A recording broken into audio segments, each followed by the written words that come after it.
Hello, Positive Presence family, and welcome back to another episode of our Coaches Summer Takeover. My name is Thea Saccoliti. You may recognize me. I've been on a few of our podcasts already, as well as I am the current podcast producer, as well as a mentor coach with Positive Presence, and I am also the marketing director. So I hold lots of titles and hats over here. And today I have with me the amazing Field Cate. He is a musician as well as about to be a coach in training, and he happens to be my boyfriend. So when Michelle and I decided to do this summer takeover, I had absolutely no idea who I wanted to bring on. And after talking to lots of my friends and mentors, they told me, Taya, obviously you should bring on the person that you naturally talk about mental health with all the time. So here we are. And we kind of decided to not box ourselves in on a topic and just kind of take things naturally and see how it goes. So yeah, I'm excited to have you here. Hi, I'm Field. Yeah, no, we were stressing on trying to come up with a topic, but I was like, we have such great conversations about mental health all the time. I figure we should just kind of go into it and see kind of what happens. Yeah, I think somewhere that I think would be an interesting place to start, since we are both so passionate about mental health, is where did that start for you? When did you start caring about your own mental health, other people's mental health, all of that? Sure. So, is he being good over there? We have cats and dogs and all the noises. So essentially, I guess my mental health journey started. I mean, it's always been a talking point. I'm sorry, I'm listening. Yeah, no, you're fine. You're fine. I was just worried about him. Yeah, I mean, it was a big thing for me growing up, definitely. People in my family have struggled with that, so it was never kind of something we didn't really talk about. But I think it started really hitting me personally as something I deal with in the last, I don't know, in basically since I've been an adult in most of my adult life. So that's kind of when I started really getting more in depth with it, with therapy and learning all sorts of things like that. Kind of just getting knowledgeable about the field and finding skills and stuff like that. So I think that's where I found it kind of to enter my life. I think another thing is that I really enjoy learning about it, and it's become such a big part of my personality. That's kind of why I'm super passionate about it. I mean, I'm also a musician, so I write songs and I do that whole kind of thing, and I sing and stuff. And so that's been definitely a way to fuel a lot of artistic endeavors I've had, right? So I've really identified with mental health and stuff like that, which I'm sure is not uncommon for other people. But that's kind of where I've come from it. What about you? Well, wait, I'm gonna back you up. We'll get Go for it. To me in a second. I was curious, since I know you haven't been doing music your whole life, do you think that when you started music and expressing yourself artistically, that coincided with kind of your emotional or self-awareness within mental health? Yeah, did that become a coping? Before music, I was a child actor, so I was probably a mess anyways. I just don't remember a lot of it. But yeah, I think so. I think, you know what, the timing ended up working really well because I started getting into music around, I'm 25 now, as a few days ago. And I started getting into playing music and stuff and taking it really seriously, probably around 17 or 18. So it was a little later. I was still acting and stuff mostly through high school. And I think the niche I found with what my band does and what we're kind of trying to do and stuff fits really well with my whole mental health shit that started kind of sparking later in my life. I started doing music a little before everything started kind of I would say probably my early 20s is when stuff really started being a prominent force in my life mentally. Yeah.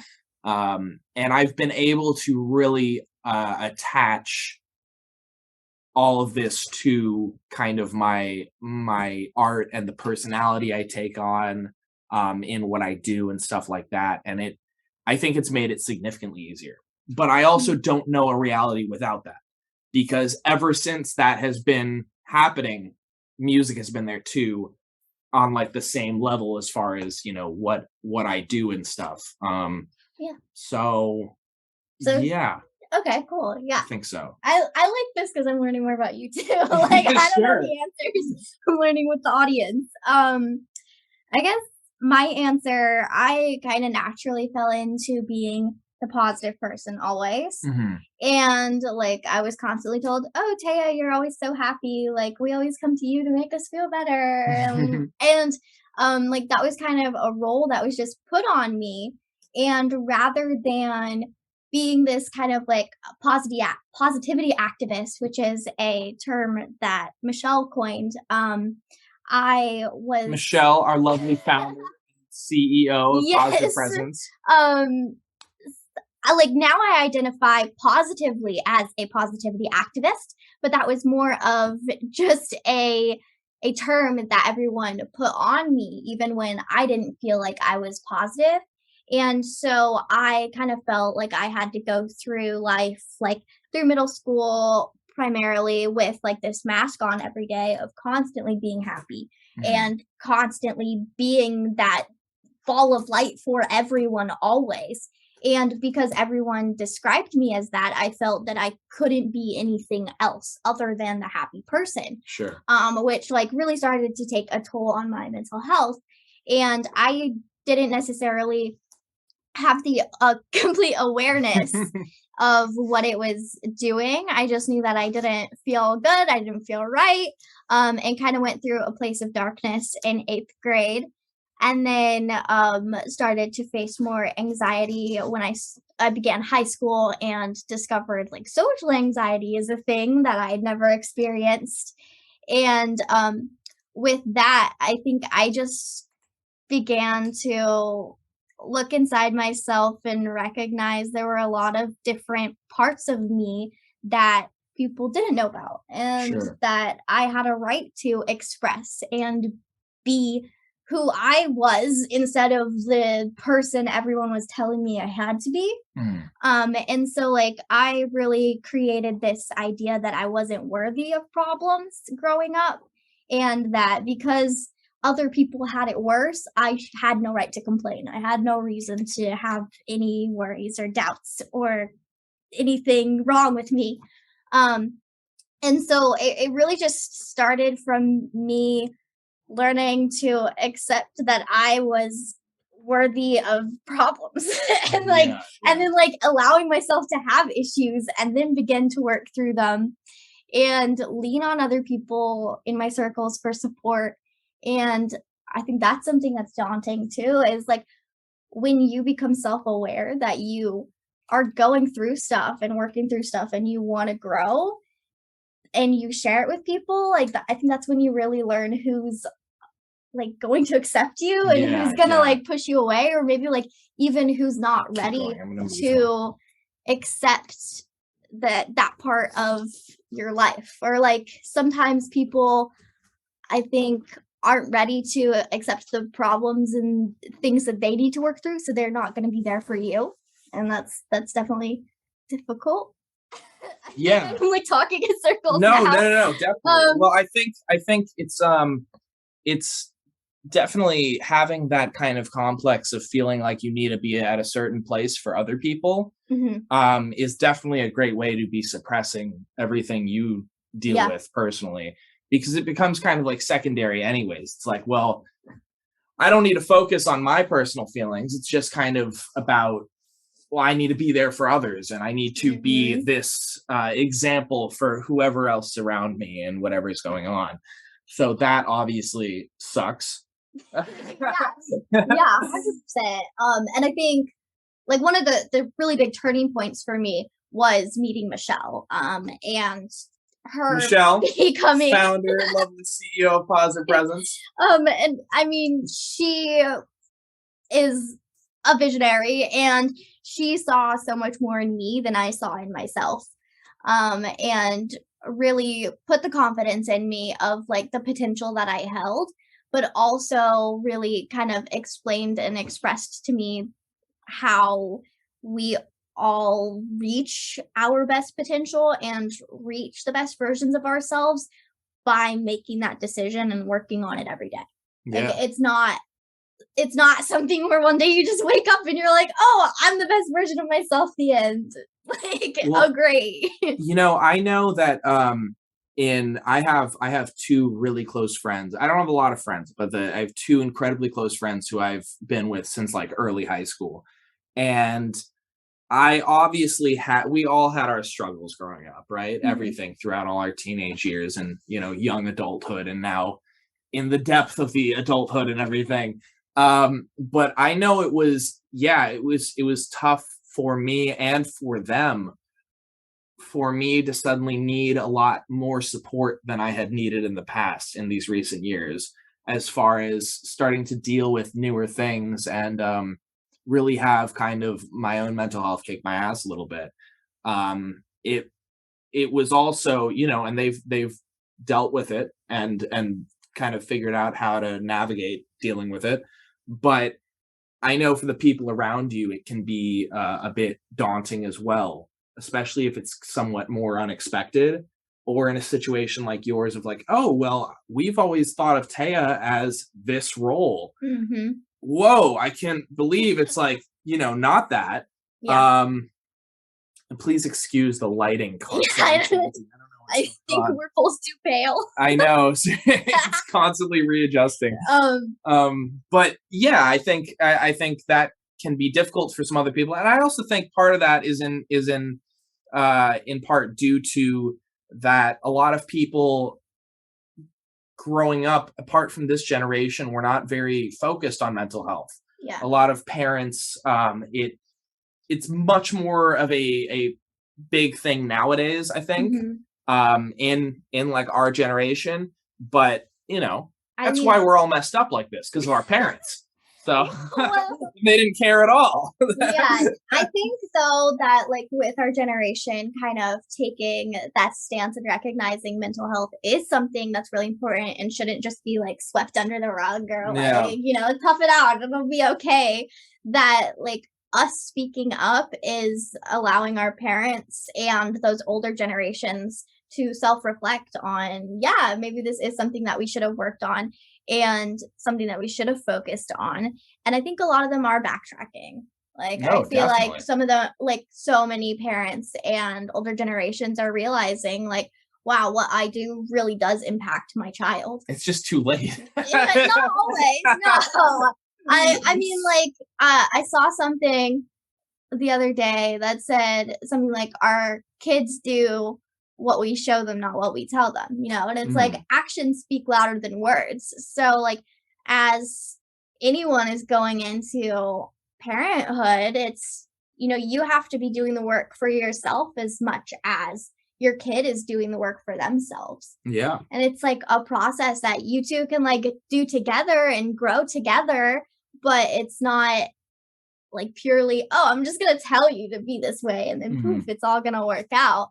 Um, but I also think that, like, kinda going into, like, our mentor coaching and life coaching, like, that's one of the great things about it is where parents are maybe lacking or ignorant or unaware, like, coaches can step in, and then coaches can offer that third party perspective and support and that just kind of guidance and be that chameleon for teens and tweens and young adults, like, wherever they feel that vacancy and need that support, like, we're there to step up and be there for them.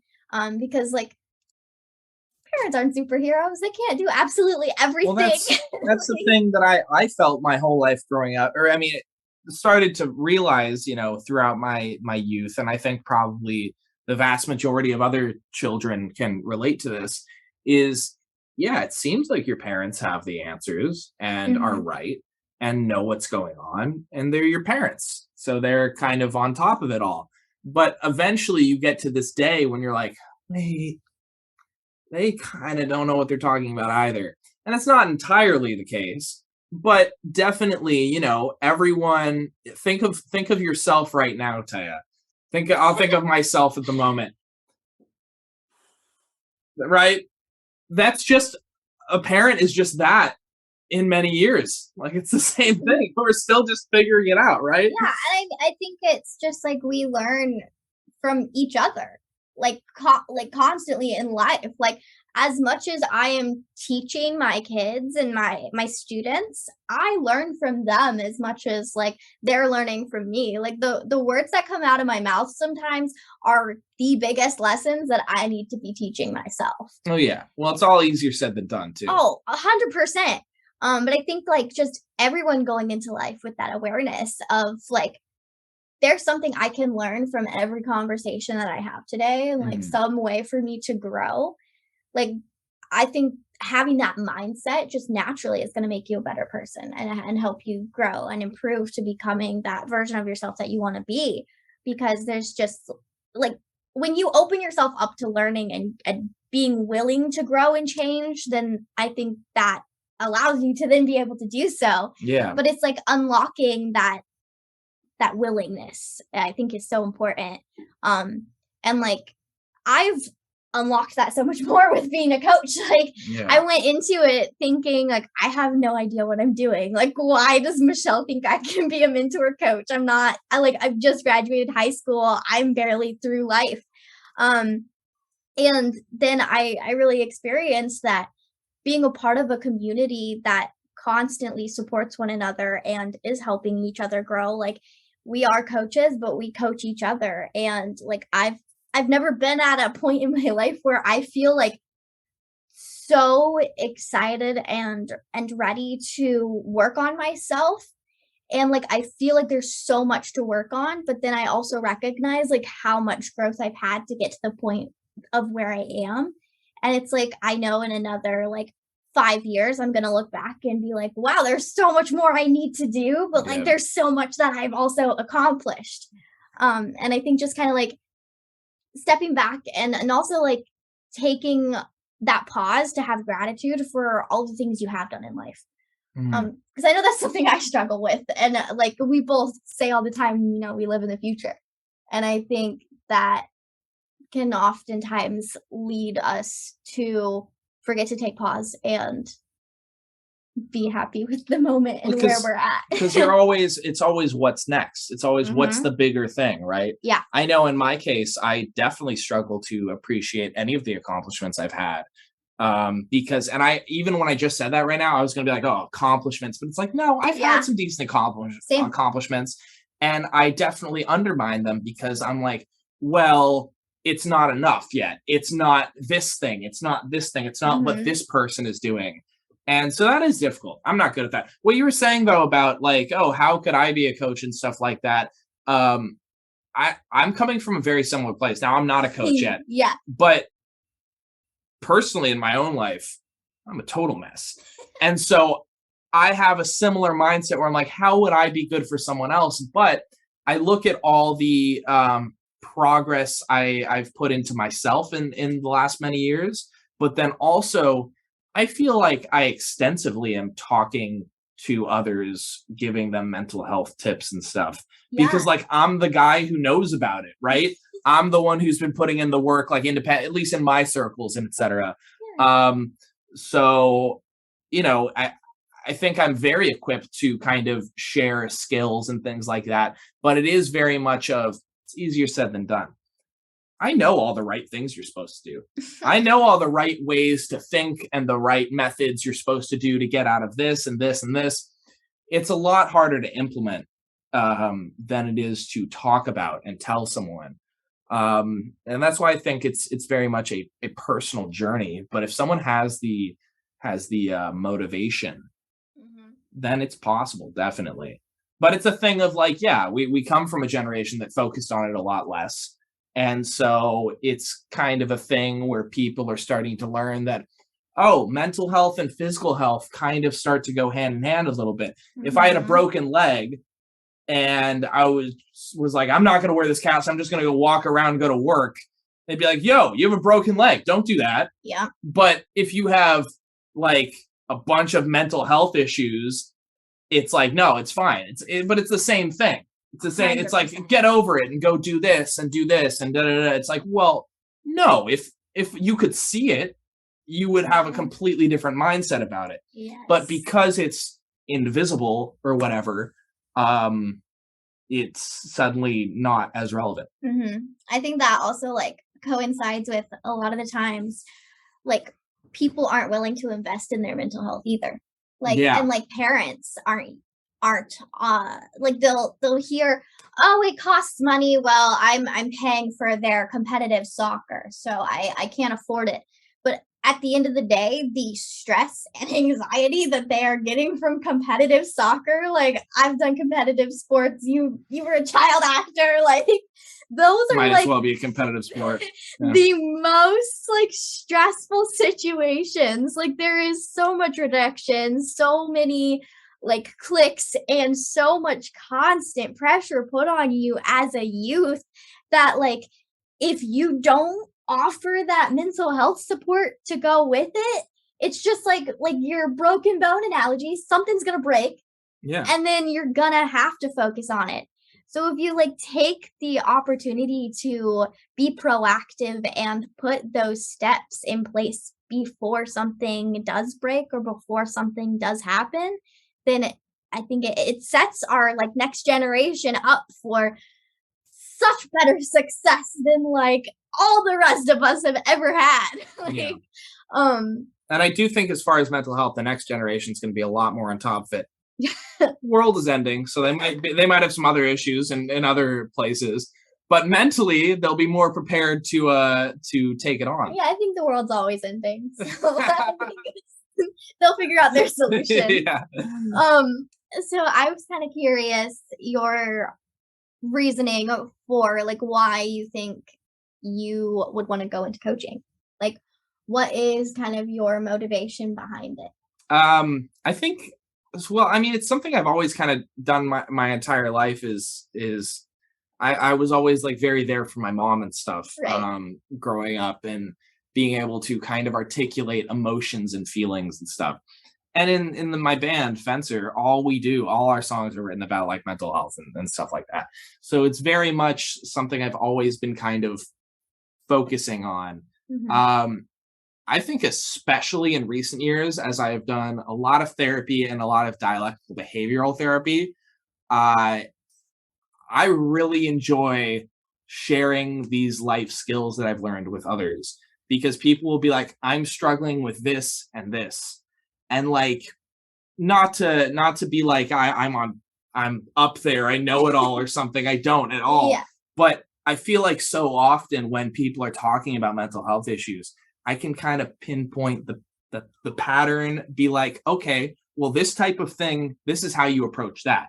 This type of thing is Mhm. how you approach that. I've had to learn you can't just do that with people because often people are not wanting your advice or whatever, Yeah. but sometimes they are. And I feel like I can really adequately share that. And Mhm. I enjoy it. I enjoy talking. I love to just talk and talk and talk, especially, and you let me, and that's why we work so well Yeah. together. Um, and I like the idea of, I don't know. I feel like if I looked at myself when I was like, a teenager from like 12 to 16, 17, around there or Yeah. something, I know exactly what to say. Like to get Aw. myself out of those patterns and stuff, and or at least identify them, not get out of them, but at least identify them because I'm not out of any of them now. But if you're able to kind of at least know what's going on, know why you feel these ways, be able to identify your emotions and at least the causes of them, that doesn't always fix them. But having that knowledge is going to make every aspect of your life a lot more I don't know, approachable and less kind of intimidating. Yeah. If you at least know, oh, well, this might happen, but I know why that's going to happen. And things like that. Yeah. Let alone to work on them to solve them. I think you need to at least have that foundation there Yeah. personally. I think also like I mean when you have a coach, it really shows that someone's in your corner and someone's been in your shoes. Yeah. Like it's that feeling like I constantly hear from my students like wow, this helps me know that I'm not alone. I'm not the only person that this has happened to. Mhm. And like often as coaches and you'll see your students will put you on this pedestal and we are constantly talking about I can't like wait. no, it's terrifying because like as you've said like these Worship are me. decisions that we are making choices every day to present the best versions of ourselves and work towards being a better version of ourselves. But that is still a journey and a choice that we have to make. And we'll hop on calls with our students and they're just like, wow, you're so perfect. How do I be like you? And you're just sitting there like, I mean, I can coach you through this current situation you're in, but I'm still a mess at my core. Selfishly, I want to get into coaching so I can feel really good about myself. And people could be like, what do I do next? I'm like, I have the answers. When really, I don't know what the hell I'm talking about. But but you do. I mean, like you from like our conversations, you talk about like how you've grown so much and you are like a completely I definitely person. do. A little bit. I mean, give yourself credit. Yeah. I think I will. I think I'm going to approach it very much from the mindset of easier said than done. I have not been able to implement a lot of these things yet successfully. It's something I still work on daily.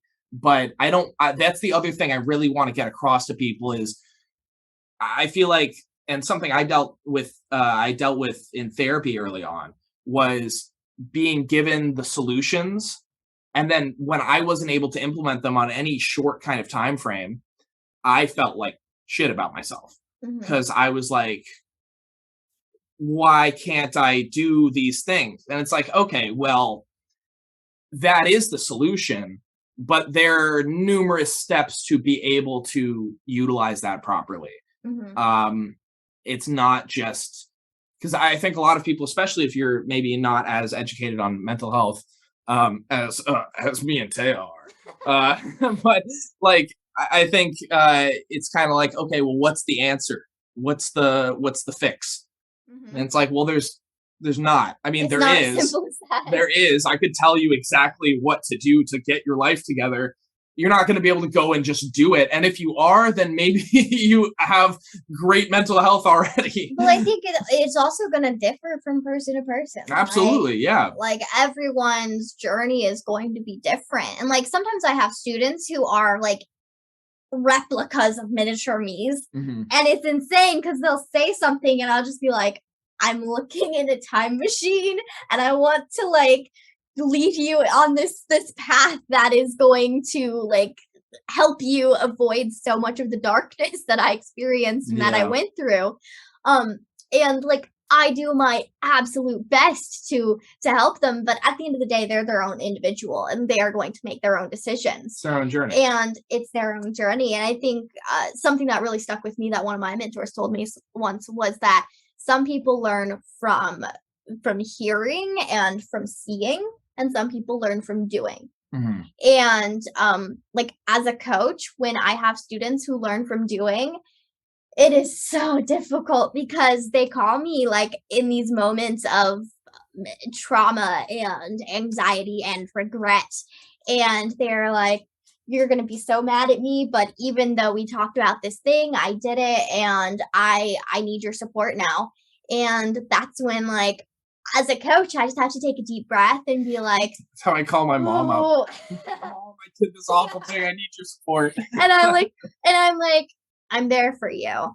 And like, it's then when I wish I could like have just plucked them up and like put them in my safe little bubble and like hidden them in my pocket from the world. But it just, the fact that I'm the person they reach out to for support shows that I've created this level of trust and this bond with them, and that then they will lean on me and rely on me when they need someone, and that at least they never feel alone. And like I can then give them the tidbits of advice that then I needed after I made those mistakes. Sure. Or like the things that I wish I'd known or would have helped me. And like I think even though it's not to the extent that we always wish we could help as coaches, it really does have an impact on our students and on our youth. And I think then it also shows them like how to show up in their own lives to their friends and the people that they care about. Also, it's like sometimes just showing up, being there, and offering a safe space is the best thing that you can do as a person. Definitely. I think I think that's another thing, though, is I think no one can avoid the darkness, right? Yeah. No one can That's a avoid good that point. entirely. And I don't think you should. I mean, obviously, it's very difficult, and there are different levels of it, of course. And maybe some of those levels you should avoid, but you can't always. Mhm. And I think it does a lot of self growth for a person, as cliche as that sounds. No, I it's true. know that I look back in my life and I go, I went through some pretty crazy dark times. Mhm. I don't think I would be as far along as I am now if I hadn't. Um, you know, And I mean, like, I don't even know if you know this, but like one of our requirements to become a coach is that you've experienced darkness and you've been through something. Like, I didn't know that. Well, there you there go. you go. You just proved that you have. I just proved that I'm not a coach. No, no, you proved that like you could be because like you said, like I hope but so. that's the thing. It's like I think everyone reaches a point where they could be a coach because we have all experienced darkness. But the fact that you've reached the other side and that you can like share that with someone and help them navigate that is going to be like so important Well, I think it's a in level life. of emotional intelligence. I think, something you and I are very good at is articulating our feelings and our emotions and being able to really pinpoint why we feel this way, and kind of even something really important to me and to Taya as well. Whoa. I know, trying to fix the contrast, not contrast, exposure. Exposure of the Exposure light. of the light, yes. Okay, emotional awareness. What were you Oh, saying? yeah. I was saying emotional intelligence, something that we are very good at is, and that's important to us, is identifying the pattern of sometimes you feel some way, right? It's not always the most rational way to be feeling, Mhm. but you do feel that way. And that's a real feeling. And it shouldn't be kind of invalidated or something. So I like to, and I'm able to because I have spent so much time, focusing on emotions and stuff. Uh, go through kind of my thought patterns and my thought processes, and basically identify, okay, well, I'm feeling this way because I was thinking this, and then because I thought that, I thought this, and Mhm. that went to this, and it's not always reasonable at all. And often I'll feel some way about something, and I'll Yeah. and I'll explain to you, I'm like, hey, I'm feeling this about this. Wait, it's not a reasonable feeling. It's Yeah. not at all, and I can acknowledge that. However, still being able to express how I got there is Mhm. super important to me, and I know you've shared in that. Yeah, I mean, something that we both take interest in thought processes a lot. Processes. Yeah, however you say that, the proper term. And like I think that is so important to at least understand someone's perspective. Like you don't have to agree with it, and it's not always I think that's where a lot of kind of like fights or problems kind of break out in relationships Mhm. is when like if I thought something and I needed you to agree with it or Right. like I needed you to have the same thought as me. Mhm. But I never need you to think the same thing as me. I just need you to understand where I'm coming from. Yeah, understand why you are thinking that. Yeah, and like how I got to that point. Yeah. Because like my upbringing was completely different from your upbringing, which is going to lead me to have different thoughts and get to different conclusions from the exact same thing. Like I kind of sidetrack note, but like that's what I think is so like interesting and fantastic about like poetry and like music even. It's like everyone interprets everything differently. And I think like if we were able to take our relationship of like, oh, everyone interprets all of this literature and art differently. Like, why can't we accept that within people's minds? Like, everyone can just accept every sentence differently, and we don't always have to agree. We just have to recognize and understand where they're at. Sure. Um, With exception. yeah. I mean, everything has its like limits, But for the most part, yes. Yes, yeah. absolutely. And so, like, I think that's something that we do well is like you'll say like this isn't a rational thought, but here's how I got to it. Mhm. And like you being able to articulate that helps me be like, oh, I would have never in a million years thought of it that way. Right. Um, Because we have different brains. yeah, because we have different brains. But like I'm going to accept your thought process because it's not like you could just like change that one day. At least for me, it's more so rather than you agreeing with the same feelings I have, which often I don't agree with the feelings that I have, so I'm glad you don't, is more so knowing that you have an understanding of like I don't know, that's a big craving for me, especially in more intimate relationships, is just I want to be understood. I want to feel like I am heard and understood. And it's not as much a matter of like right and wrong, which I think is another thing. Again, we don't know what the hell we're talking about. We're not like some perfect like relationship gurus or something. No. But I think another place where people kind of veer a lot in relationships is getting caught up in like a right and wrong type of thing. When there's not always a direct, there's rarely ever. Very rarely, correct? Right. Yeah. It's just different perspectives and different paths that the person took to arrive at where they are. And so I think, you know, especially with being able to identify and articulate that, that's really neat. And a lot of people aren't able to do that, especially if you've kind of been putting mental health on like the back burner a lot of your life or something. See, we haven't. It's all we focus on. We've wasted all our time. But we could have been in college. But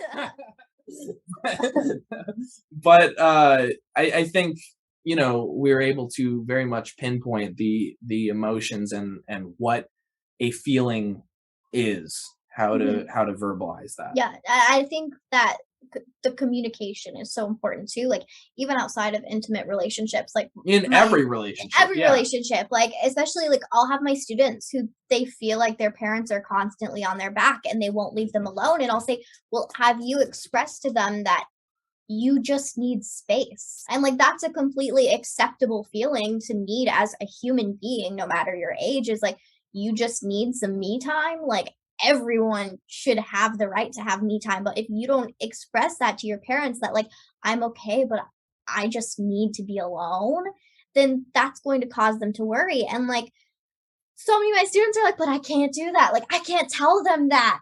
And I'm like, if you never tell them, then they have no idea what's going on in your brain. So we have to create these false realities. And like, I could never create what's happening in your mind because I'm not there.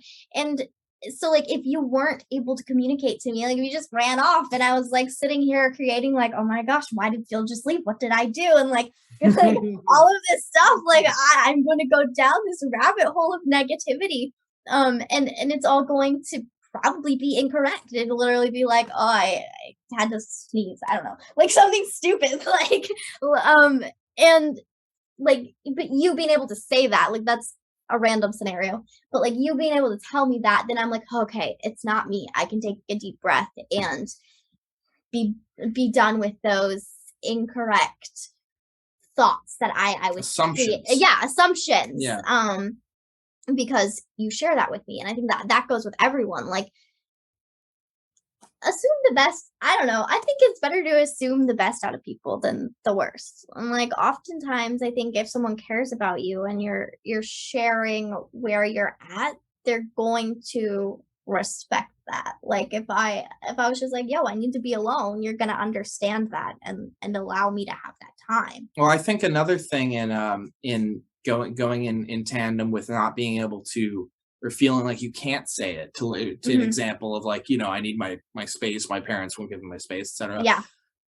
I would say often the case as well is that people are feeling a certain way, but don't know why they're feeling that.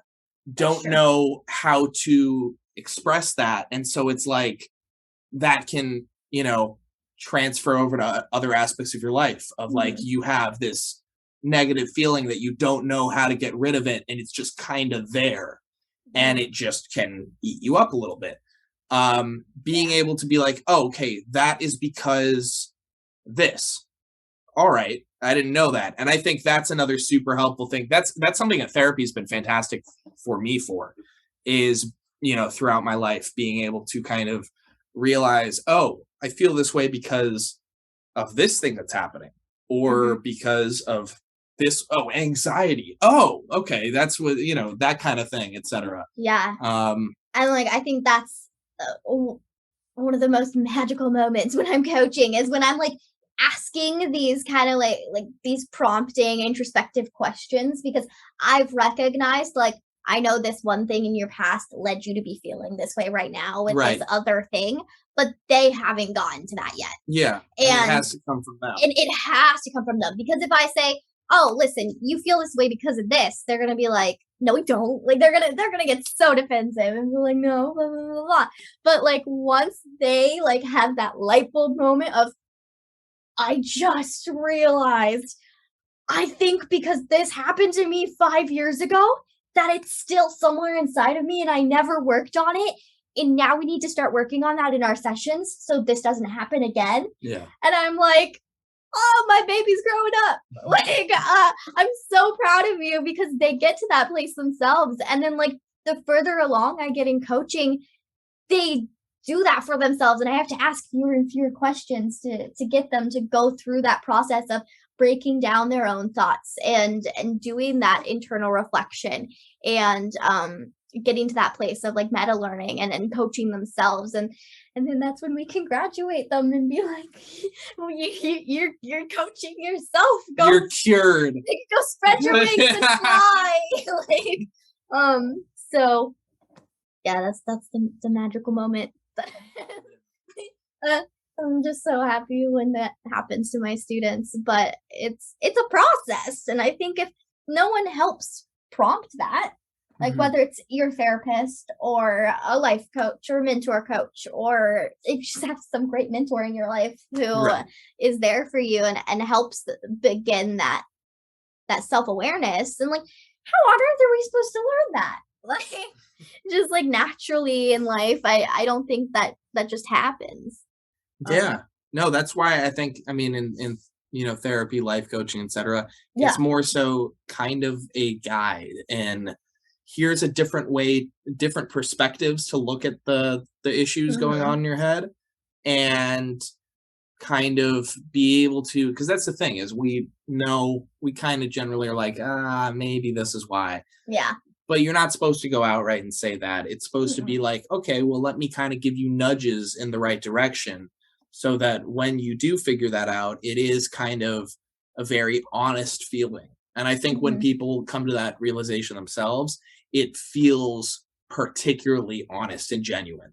Yeah. And that would that's where the shift happens, where if you were to say something, it'd be get defensive, be like, no, no, no, no, no, where it's, Mhm. that doesn't feel genuine, right? Yeah. It's just another adult in their life telling you what's wrong with you or whatever, Yes. Yeah. right?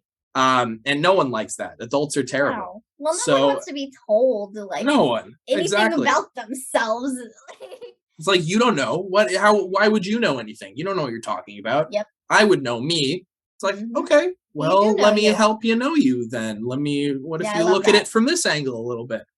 Oh, oh, oh, like that kind Mhm. of thing. Yeah. Yeah. But I think it's also kind of like being aware of how deep into yourself you're ready to get also Mhm. because like sometimes you're not in a headspace to explore those kind of areas that are difficult for you to work through and like that you maybe have blocked out in life. Like there's a reason that that's blocked out and that's a difficult place for you to go to, so you have to also have that awareness within yourself of like, I'm not in a mindset today where I can handle that trauma. Right. And because then if you do, like I think that just intensifies it. Like if you are too overbearing with like, oh, I'm gonna fix everything today and I'm just Yeah, gonna you go can. through it.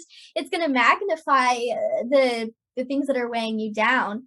Um, so it's really checking in with yourself like every day and like learning your coping mechanisms and working in all of those aspects to just learn. Yeah, Just the learn. whole reason of everything is to just learn. and become more aware about yourself. And I think within that, you become more aware with others as well. Yeah.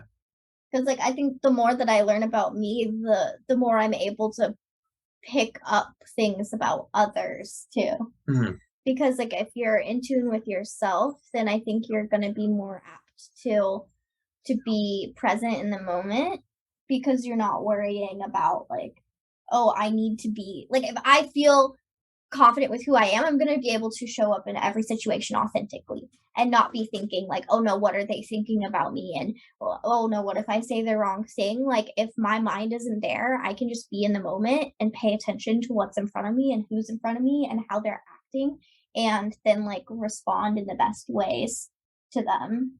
Yeah. No, I totally agree. No, My whole thought. It's done. totally. You're right on. You're right on. You definitely have to. I mean, there are days when I want to tackle everything, and I'm Mhm. like, I need to, or something even I'm still working on actively is like some days they're just not your days, and No. even then I'm like, well, no, I have to be doing Uh-huh. this. I have to try and get myself out of this. I need to be productive and accomplish things. It's like, yep, sometimes you can't. Mhm. Sometimes you can't. You're not this, perfect angel who has no issues at all. You're a Yeah. human, and we probably weren't supposed to be self-aware, but we are, and it caused a lot of problems. And So that's kind of how human brains work a little bit.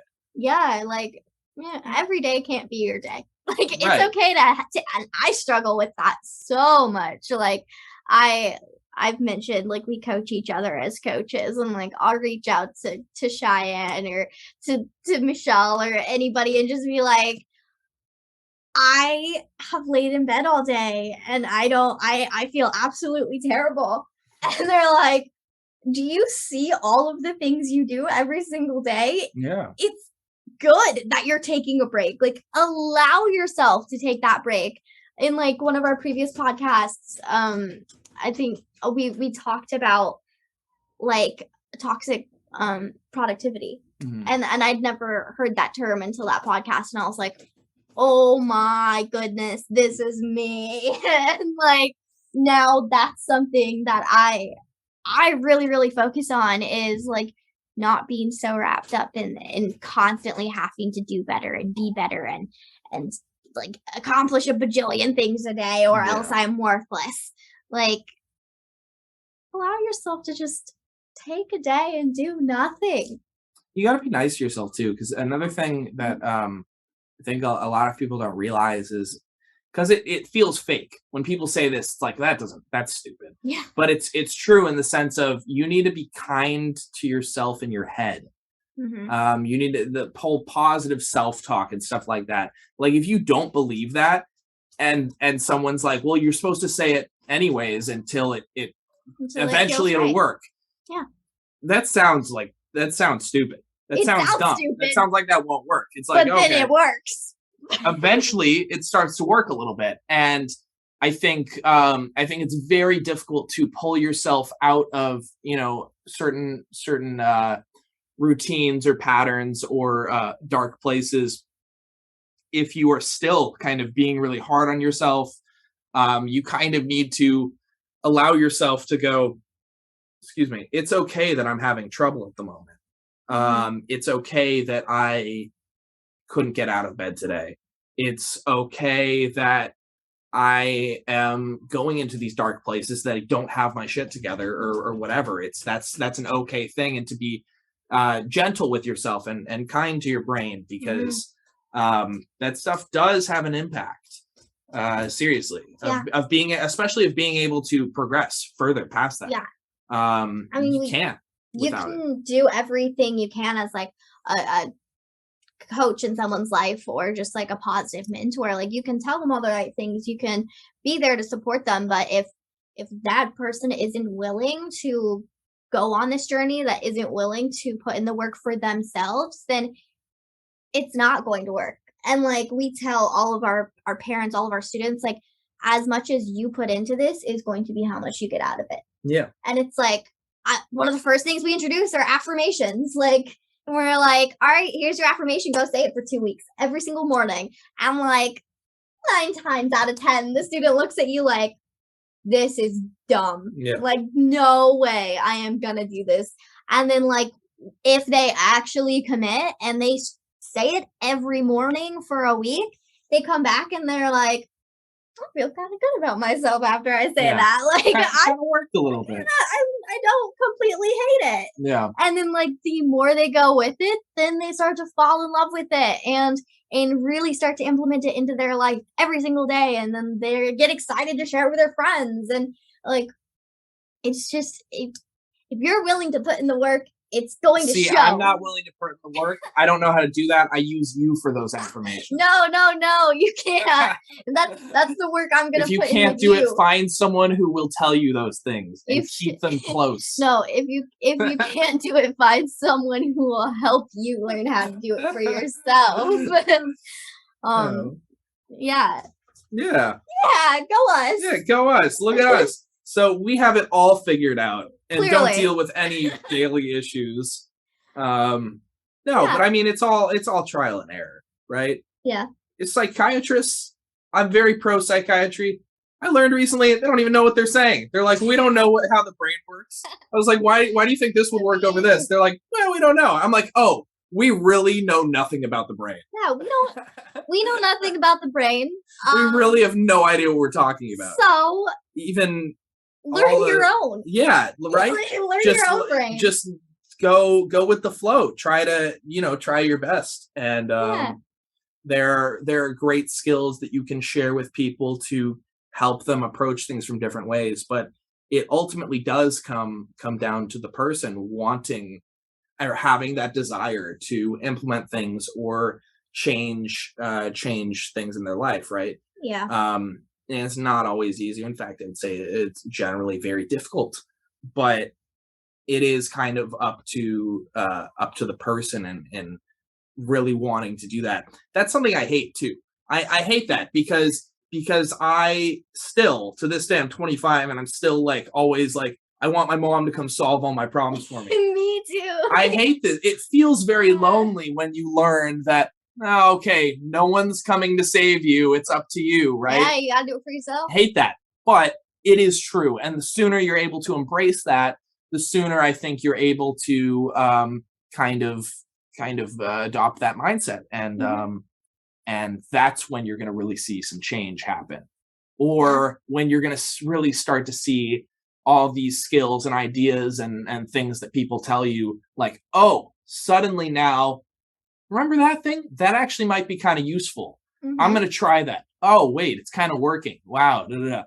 If you have no interest in getting things together, then someone gives you a skill, you're not going to do it. And if you do try it, it's not going to do much because you are, not mentally in the right headspace. But you got to build your toolbox. You got to build your toolbox. Build your toolbox. Put in all of your techniques, all of your tools. How do you build a toolbox without tools? Mentally. Your mental toolbox. And then one day, like, one little tool will be, like, shining through, and it'll be like, use me. Use journaling. Use the emotional scale. I'm here for you. And then you'll be like, well, maybe I'll try it. And then you're like, wow, there's so much more to the world. And you'll live happily ever after. Ta-da! I wish it worked that way, but if your toolbox is speaking to you, you need life coaching. Okay, your little mental toolbox. Well, I think maybe we should be wrapping things up, but what we usually do ending the podcast is like, what is maybe one final thing that like you would share with an audience of the next generation, like one takeaway? If they only heard one thing, what would you want them to know? Like I've said a lot of it. I know you really have. The next generation, just that emotions are a big spectrum, I think. People, there's a mentality of happiness in this world, of trying to find what is going to make you happy and how to be happy. And people will ask you, like, maybe not on like a first meeting or something, but people will ask you a lot. I've experienced this. Oh, are you happy? It's like, what a weird I question hate to ask that. someone. Because at the moment, sure, but that could be different in 10 minutes. I say all the time, like, imagine the happiest moment you've ever experienced. How long did you have that before it was met by a completely different emotion? Probably not very long, because the fact of the matter is the way human beings work is that there are many different emotions, and they are all going to come and go, all of them. All of the anger, the anxiety, the sadness, the happiness, the rage, everything like that, the positive and negative ones. And I think the faster you can, one, identify that, and then try to find whatever your personal comfort is in that spectrum of emotions, that's being happy or whatever, right? I think that's where you get a lot of power. That's what I would say to the next generation. Hopefully I didn't screw them all up.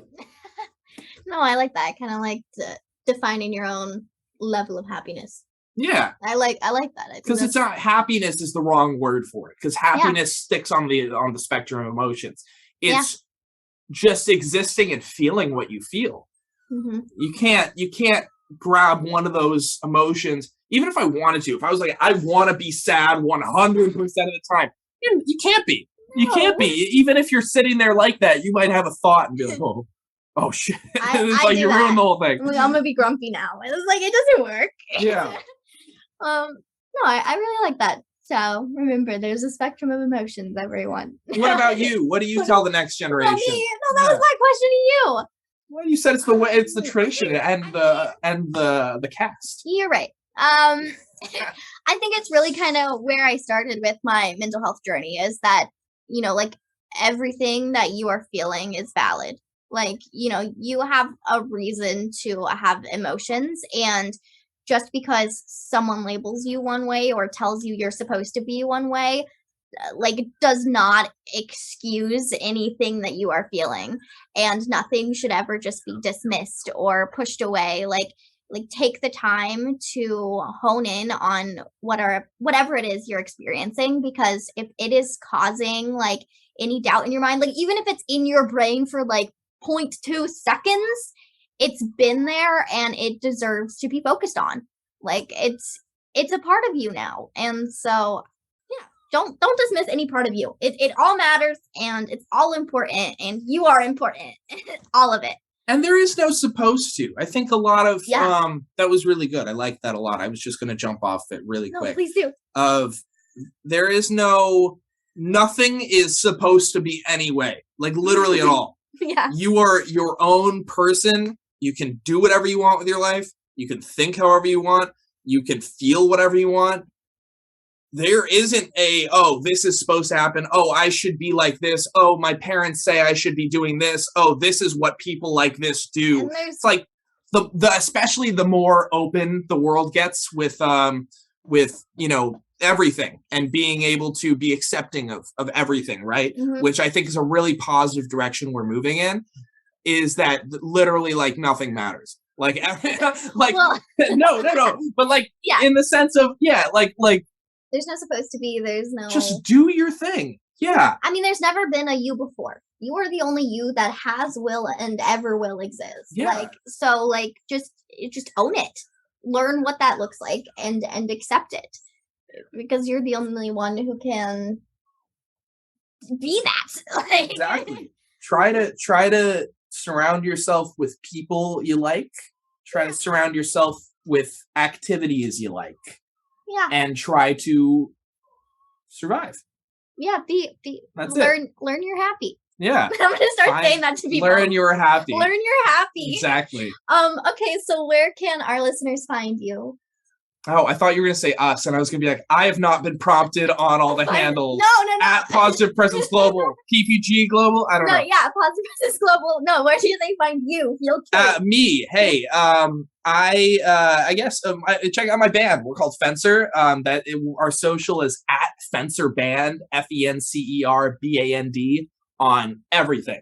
Yeah. So if you look that up, Google, YouTube, Instagram, Facebook, Twitter, TikTok, all that stuff. That's where I am. And then yeah, I might be becoming a coach here with you guys. So you could probably find me through there at some point, You'll be on the maybe, website. unless I change my mind very No. abruptly. No, you'll be an amazing coach, and all of your students will be so lucky to have you. You are an amazing coach. I learn from you every day, so I think they'll learn from you too. It's very sweet. All right, well, that's our summer takeover. Stay tuned for next week with all of the other coaches and their fantastical tidbits. Peace out. Toodaloo. Bye.